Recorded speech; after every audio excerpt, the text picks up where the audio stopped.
Ouais, alors il commençait à y avoir urgence. Hein. Il y avait 2 années, la guerre était commencée. Verdun avait montré qu'on pouvait tuer beaucoup de gens mais sans bouger beaucoup le front. Hein. Donc il fallait trouver une solution.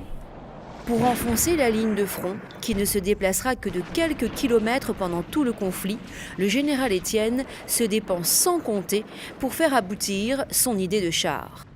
Et le général Étienne, il y a une phrase célèbre d'Étienne qui dit « Ceux qui gagneront la guerre, enfin je résume, ce sont ceux qui arriveront à déplacer un canon sur des roues ».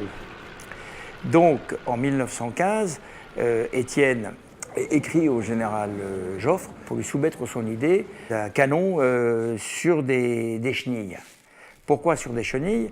Parce qu'il avait vu dans la Somme, là où il était en septembre 1915, les Anglais déplacer des canons sur des caterpillars. Caterpillars, c'était des engins américains à chenilles, des engins agricoles américains à chenilles. Étienne dit, quel est l'industriel qui peut me fabriquer un char, hein? Un truc sur des... Enfin, pas un char, il disait pas un char, hein, c'était un engin autoporté, une automitrailleuse à chenilles, c'était ça, hein, le mot char, il est venu beaucoup plus tard. Et il contacte Renault, Louis Renault, au début 1915 et à la fin 1915 aussi, et Renault rejette les avances d'Étienne. Les Anglais avaient fabriqué un char en 1915-1916, enfin avec un énorme truc qui ne marchait pas du tout. Quand les Allemands ont vu arriver ça, ils ont mis des canons là-dessus, ils ont pointé ces mastodontes qui allaient à 2 km/h, ils tiraient sur les réservoirs d'essence qui étaient sur les côtés, et ça devenait des torches, quoi. Les Allemands ont dit, cette arme n'a aucun avenir, ils se font tuer comme des lapins, donc ça n'a pas d'avenir. Les Allemands réalisent néanmoins des prototypes de chars très lourds. Ils ne seront pas produits industriellement à cause du rationnement en matières premières nobles. En août 1916, le général Étienne arrive à convaincre Louis Renault de lancer des études sur le char léger. Il fallait avancer, donc il a pris sur lui de faire le proto hein, pour pouvoir effectivement essayer de convaincre. Convaincre avec l'objet et pas avec du baratin. 11 projets sont soumis à Louis Renault. Il retiendra le 11e, celui d'un char léger, qui deviendra sa priorité absolue jusqu'à la fin du conflit. L'idée géniale de Louis Renault, c'est de faire un canon sur une tourelle qui tourne à 360. C'est-à-dire que le canon, lui, il peut tirer dans tous les sens.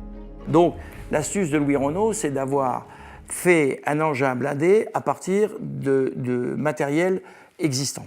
Tous les jours, il était à l'atelier et quand les premiers exemplaires sont sortis, il est allé les essayer lui-même. C'est-à-dire qu'il s'est mis aux commandes d'un char et les berges de la Seine étant inclinées, il a failli plonger dans la Seine avec son char. Parce qu'il n'a pas pu s'arrêter, freiner, je ne sais pas, il y a eu un problème.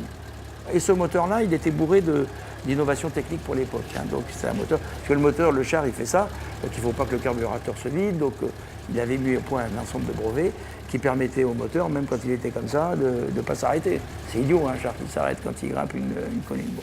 Alors aujourd'hui, ce bâtiment prend toute sa valeur historique, puisque finalement, il y a 100 ans, on fabriquait le matériel d'artillerie, puis les tanks, et ensuite, Louis Renault, ses équipes, traversaient la rue pour aller directement essayer au bord de la Seine et dans l'eau les chars avec les services de l'armée qui voulaient vérifier des matériels. Entre août 1916 et mi-1917, des discussions difficiles auront lieu au sein de l'état-major entre partisans des chars légers et des chars lourds.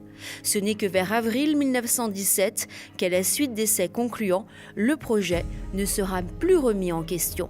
Très vite, la fabrication des chars FT-17 devient prioritaire. Plusieurs constructeurs, dont Berliet, y participent. Un an plus tard, malgré des difficultés considérables de réalisation, les premiers exemplaires interviennent lors de la seconde bataille de la Marne pour tenter de stopper la progression des troupes allemandes à moins de 80 km de Paris. Et le premier combat de chars a lieu le 31 mai, c'est précis, le 31 mai 1918. La fin de la guerre, c'est novembre. Hein.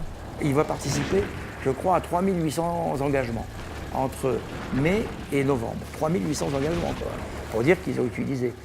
Et ça a été un succès, parce que les Allemands, ils ont vu arriver ce petit engin maniable, muni d'une espèce de queue métallique à l'arrière, ce qui fait que quand ils rentraient dans une tranchée, ils pouvaient en ressortir et avancer. Et il avait un canon de 37 mm, c'est un canon assez important pour y tirer dans les tranchées, les prendre en enfilade. Comme le canon tournait, il pouvait prendre les tranchées en enfilade. Et ça a été la terreur dans les tranchées.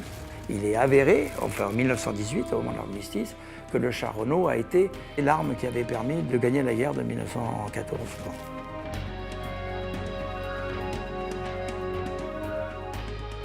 Dès 1918, le général Patton va apprendre à l'utiliser en France. Aussi bien les Américains ou les Russes développeront leurs propres chars à partir des chars Renault.